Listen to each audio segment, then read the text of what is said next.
Two, one. The world of early childhood education is full of joy, creativity, and challenges. And stress is often such a part of the equation.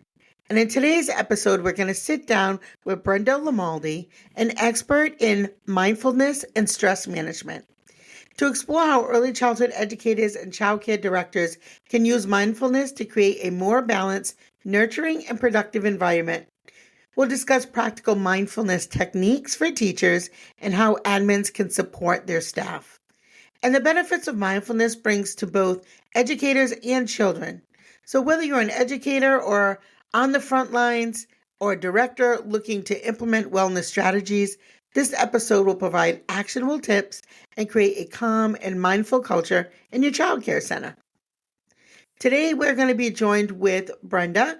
She has been a music educator for 28 years for the New Jersey Public School Department. She has worked in a variety of early childhood settings, including schools, child care centers, and also has been a family child care provider. For 8 years, she has led music and movement classes for infants, young children, and families. She has a bachelor's in arts from the Bachelor of Arts in Music Education from Kean University and a Master of Arts degree in Early Childhood Education from Georgian Court University. She has begun her research on effectiveness of music and mindfulness, not only to help children with their social and emotional learning skills, but also as a stress reduction strategy for teachers. For the past 3 years, Brenda has presented on the topic of music and mindfulness at a multitude of educational conferences, including the New Jersey Association for the Education of Young Children, the National Association for the Education of Young Children, and the Coalition of Infant and Toddler Educators and Family Child Care Providers Conference, both in English and Spanish. She is bilingual. Brenda's mission is to help support the social and emotional well-being of young children, as well as early childhood teachers who care for them. So welcome to the show. Thank you so much, Erica. Thank you for having me.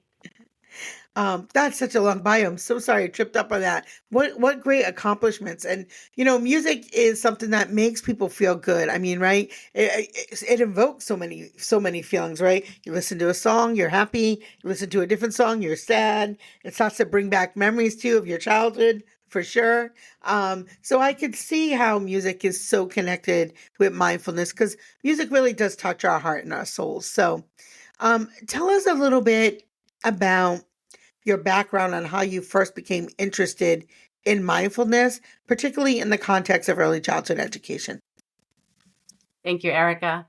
As you mentioned, I have been teaching for 28 years and, along with its fair share of ups and downs, but I think the turning point, and I can speak for a lot of people, was the pandemic. I was starting to witness a lot of challenges, behaviors that I hadn't seen before, and I needed to start implementing new strategies. So what better time to go back to school for my master's than during a global pandemic, right?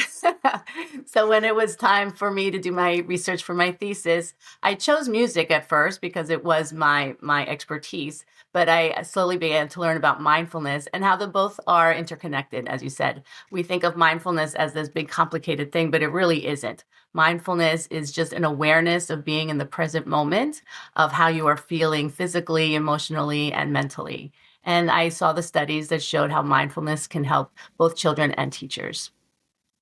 Yeah, I think you really have hit on something there too, because we have seen so many changes since the pandemic, right? We talk about it. People are like, why are people still talking about it? If you're not in education, you might not get it. The pandemic Right. is not over for us. No. Maybe the cough and the cold and the temperature taking, but the rest of it, we are still really kind of working through it And I feel to that it support also the. changed the dynamic of families. A lot of parents are working from home, so that changes Yeah. the dynamic of what's happening at home and how we can help them.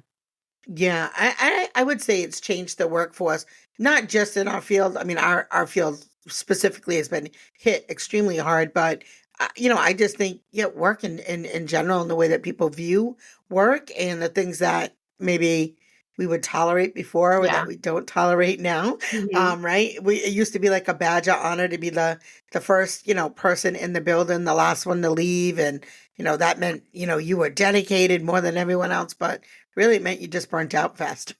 Yeah, yeah. You know? Honestly, yeah. And that there's Yeah. the statistics show that 50% of early childhood educators do admit to having symptoms of stress and burnout. Oh, absolutely. So let's talk about the science of that. So we hear a lot about mindfulness, but how does it actually help reduce stress from a scientific standpoint?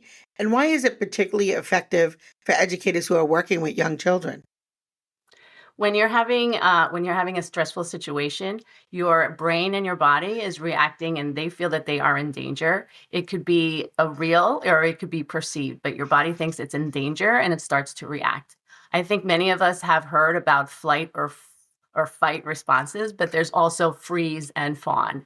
And depending on those, that's how you react to the situation as well as children. So if you are in a fight response, you are angry, your fists start to clench up, your jaw, you're ready to fight in that situation. If you're flight, you might just try to avoid the situation, procrastinating. Freeze means you're shutting down, and fawn means an overabundance of wanting to please everybody around you, regardless of your own Wow. boundaries. Wow. I don't think I've ever heard of that second Yeah. group. Yeah. That's interesting. Can you talk a little bit about more about that? I think we've all heard of fight or flight from Yeah. all of our psychology Mhm. classes, but yeah, talk Yeah. a little bit more about the freeze and fawn. So in freeze, I'll talk a little bit about how it is exhibited in adults and the teachers as well as the children. So if you are in a freeze response, those are the children that you think are not paying attention to you. They may be daydreaming, but they're experiencing a freeze response. And as well as with teachers, they're also sometimes they're in the middle and the kids are like running amok in the classroom and they're just shutting down. They're not addressing it. They're just saying, Mm, whatever, I don't care. That's the freeze. mm, And I've then when seen you have that. fawn, you have the child who's like, "Do you like me? Are you my best friend? Is this good enough?" That kind of people pleasing Oh, in the yeah. children. And then with Wow. with the teachers, they may be like, "Yes, I'll join this committee. Yes, I'll volunteer for that." Constantly wanting to please both the Mm, teachers, the families, and the kids. yeah. Wow. Yeah. I've seen that. I just didn't really have a name for it. Yeah, and I Um, think that's what it is the more we learn about it, the more we understand what we are experiencing, and the better we can handle it. yeah. What are some simple mindfulness practices that early childhood educators can incorporate into their day-to-day routines to help manage stress and stay present with the children they care for? I practice it every day in the morning, and I have an hour and 10-minute commute to work, but I make sure all it takes is 5-10 minutes. I start with mindfulness Mm, of breath. I do a couple of minutes of meditation, and then I do some journaling. And that helps me stay present throughout the day and just reminds me if I need to take a breath throughout the day at lunchtime, then I know how to better regulate myself throughout the day. yeah. We talk a lot about that on the show too. I had a mm, pretty severe response to something about a year and a half ago, and I talk about it a lot on the show. But I had to take a mental break, and so I Yeah. went to Arizona, and I went to a place called Cavana, and the whole week, all I did was breath work, journaling, meditation, yoga, walk in a labyrinth with no shoes on, which was Mhm. like literally, I cried in the middle of that labyrinth. Like It there helps you was feel just such a grounded. release. Yes. Oh my God. And, it sounds so corny because, I'm not like a hokey pokey Foo-foo, right? And person, that's what you think of. but You it think of sounds mindfulness as funny, being right? yeah, yeah. Yeah, yeah, but But it really wow, does like help. the amount of release and pressure or what just felt like waiting to exhale. That's what it felt like. It was Yeah, like I felt like I hadn't taken a real breath in like 4 years. So it really yeah, does work. And I think too, not just the breathing, but in the morning, I do guided meditation, yeah. and there's so many good ones on YouTube. Oh, And absolutely, yeah, yeah, so you take that time. It really does set the tone for your day too. And also at night, I find it helps me yeah, sleep better yeah. as So that well. you're not So taking with you when you're about to go to sleep, anything that may have occurred during the day. So again, just taking a few minutes, assess your day, and as difficult as it might be, just to find those moments of joy that were sprinkled throughout your day and why you are doing what you're doing. yeah, how can teachers bring mindfulness to their classrooms? I practice mindfulness with my preschoolers every day. I teach 3 to 5-year-olds, and depending on their energy, I always read the room as I go in because I go in from classroom to classroom, and we do a mindful minute. And I started out simple. I introduced them to focusing on their breathing, breathing how the air is going in through their nose and out through their mouth. And I just scaffold from there. We added some yoga stretches. I just started doing qi gong, which is like a stretching and Asian exercise. It's just breathing in and bringing in the good energy and releasing the bad energy. And the children have adapted to it, and I hear it throughout the classrooms. It's really nice to see. Yeah. Are there particular materials that teachers should have in the classroom, or particular things they should add to the environment to help mindfulness be spread out Yeah. beyond, a breathing technique at circle time? Well, mindfulness, you can do it through music, and I'm sure early childhood educators sing with their kids every day. Again, Mhm. it's if you ask them to focus on a specific part of the song. Do you hear this instrument? All of those techniques are practicing mindfulness. If you have visuals, there are a lot of visuals on teachers pay teachers that are for free. The 5-star breathing, anything tactile for them that they can incorporate other senses will help them. Instruments, things like scarves, soft props that they can hold on to while they're experiencing it. Okay. As a childcare director, how can administrators support their staff in incorporating mindfulness into the daily practices? And maybe what are some effective strategies that you've seen work? We have a Wellness Wednesday. So in the faculty room, they'll leave coloring pages for them, some soft music. You can do it during a staff meeting, again, either in the beginning or at the end. Just take a couple of minutes, remind everybody to focus what they're doing, put their phones away. Phones, I think, have a lot to do with the way we've been feeling lately, and just, enjoying the present moment. And just having some visuals for yourself, reminding you to breathe throughout the day. Leave the classroom, leave the building during your lunch if you can, even if it's just for a few minutes. Mm, yeah, our building is close to a beach, and I often will Oh, lovely. direct my staff to, why don't you go down to the beach? And the nice weather is starting to Yeah. arrive here in Rhode Island, so some folks do that. The other thing that really helps me as an administrator, it sounds silly, but sometimes taking a walk, especially if you're overwhelmed by paperwork or just, Mhm. regulation stuff, take a walk out of your office and go visit a classroom. Yeah. I love, it sounds so silly, but I love really going out in the playground with the kids and playing for a little bit, or pulling out some Play-Doh, because I think the tactile works for adults as well. Yes. Just needing some Yeah. some Play-Doh, and just spending some time with kids. It really does help me go back to the office and go, oh yeah, that's why I show up every day. Because it Yeah. becomes, Yeah. it really does start to feel like, how many emails do you have to answer? Who's mad about the lost sock? What teacher's giving your notice? Mhm. What teacher just started and you need to onboard, right? These are like real Yeah. things, but I think finding little sparks of joy throughout the day for yourself too, right? Because I know, as an admin, at least for myself, I give and give and give. And sometimes you don't stop to not only Yep. breathe, but like enjoy some of the fruits of your labor, especially if you own the center. Like, you've worked hard for that center, right? Yeah. And it can sometimes feel overwhelming, especially with all the changes in funding and things. But Definitely. And you have and to put on remember to music in take your care of office. yourself. Mhm. Yeah, put some music on in your office. That can Absolutely. And even there's just so much something as music simple out as there. that. Yeah. You can Yeah. just put a search for meditation music, spa music, Zen Hmm. music on Spotify, Amazon, whatever. Hmm.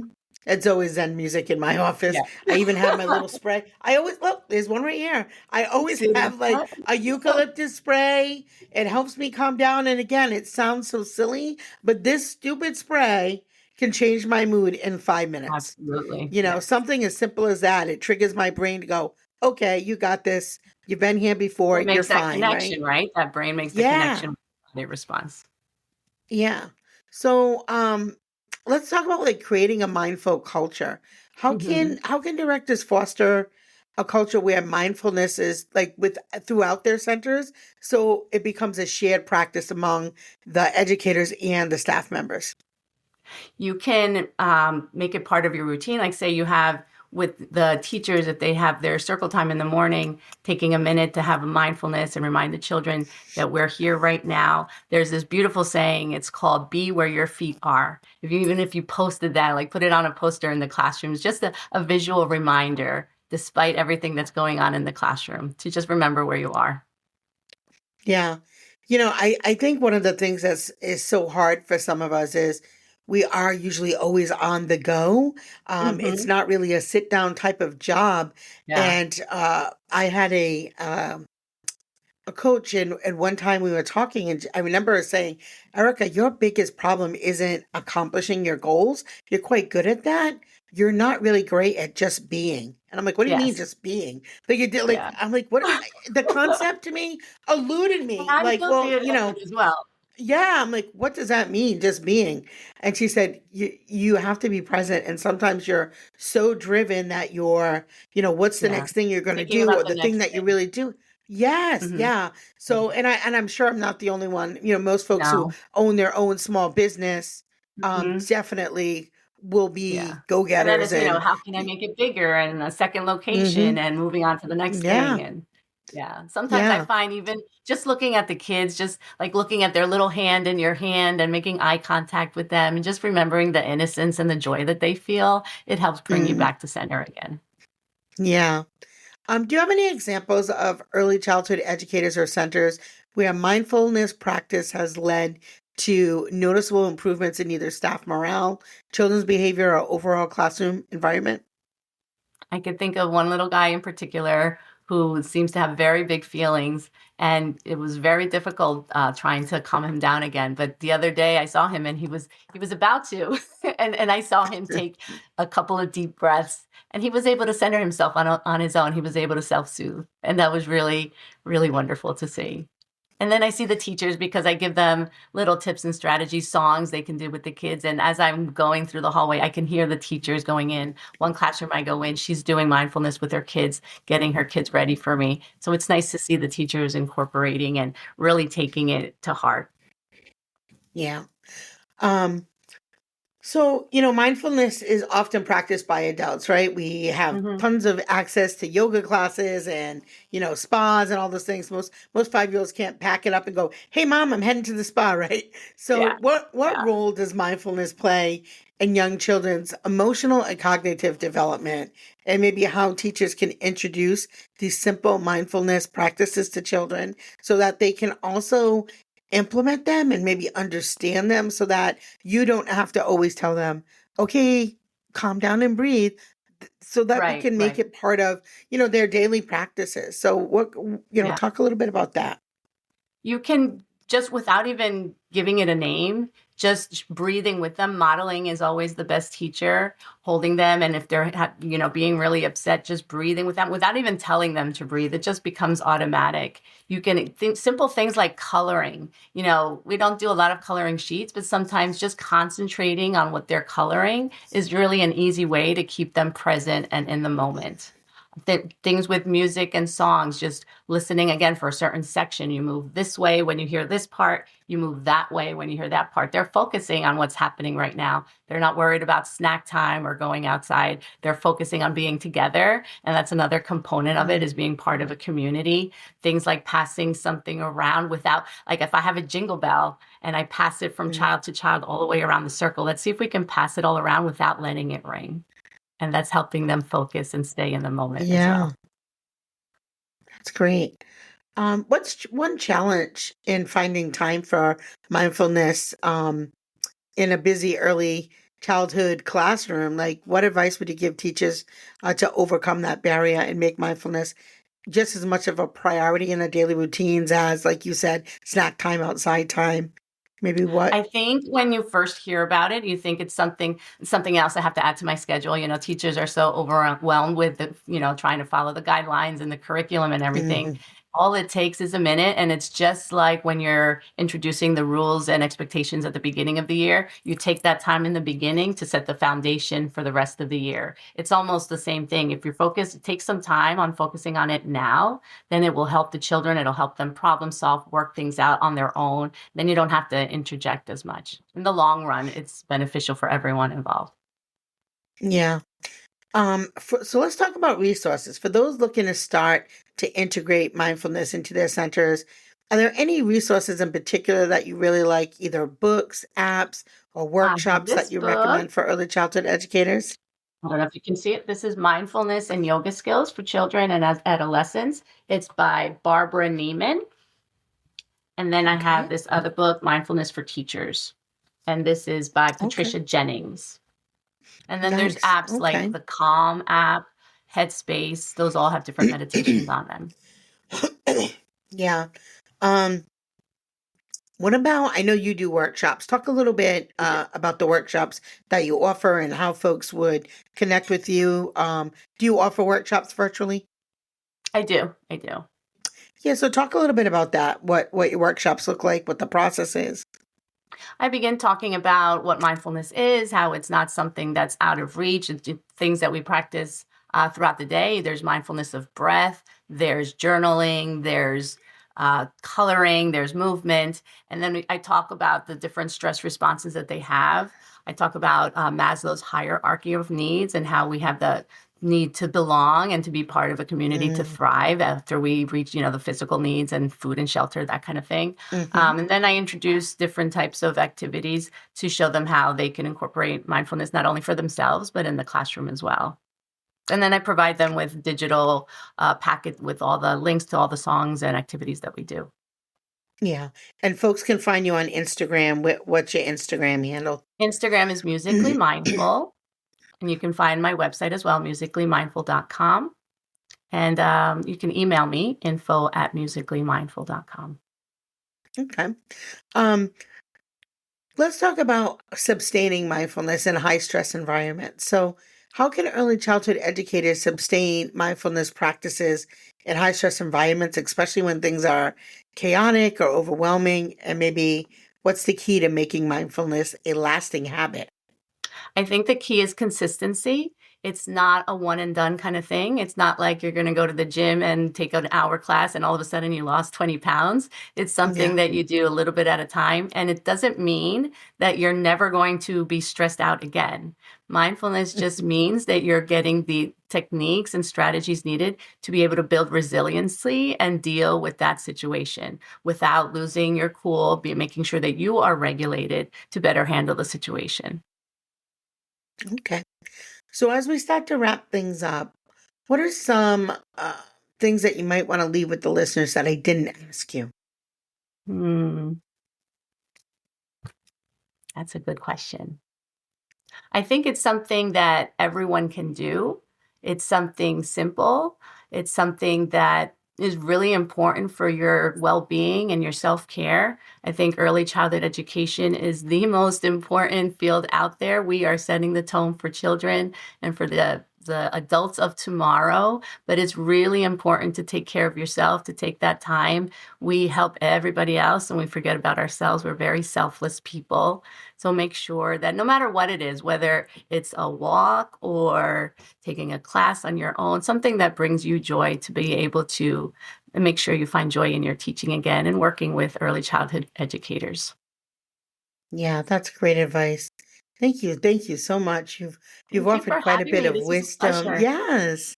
You Yes, know, it was super fun having you. So, for those of you who are listening, if you've enjoyed today's episode, please take a moment to give us a review. Your feedback helps us continue to bring practical strategies for early childhood educators and directors. Please review us. And if you can, if this is inspiring to you, let another child care director know about our podcast. And if you would like to connect with Brenda, we'll leave her links below so you can connect with her. Certainly check her out on Instagram. And as always, remember, it's the small details that make a big impact on the success of your childcare business. That's all for today. Have a great day. Thanks, Brenda. That thank was you. great. Thank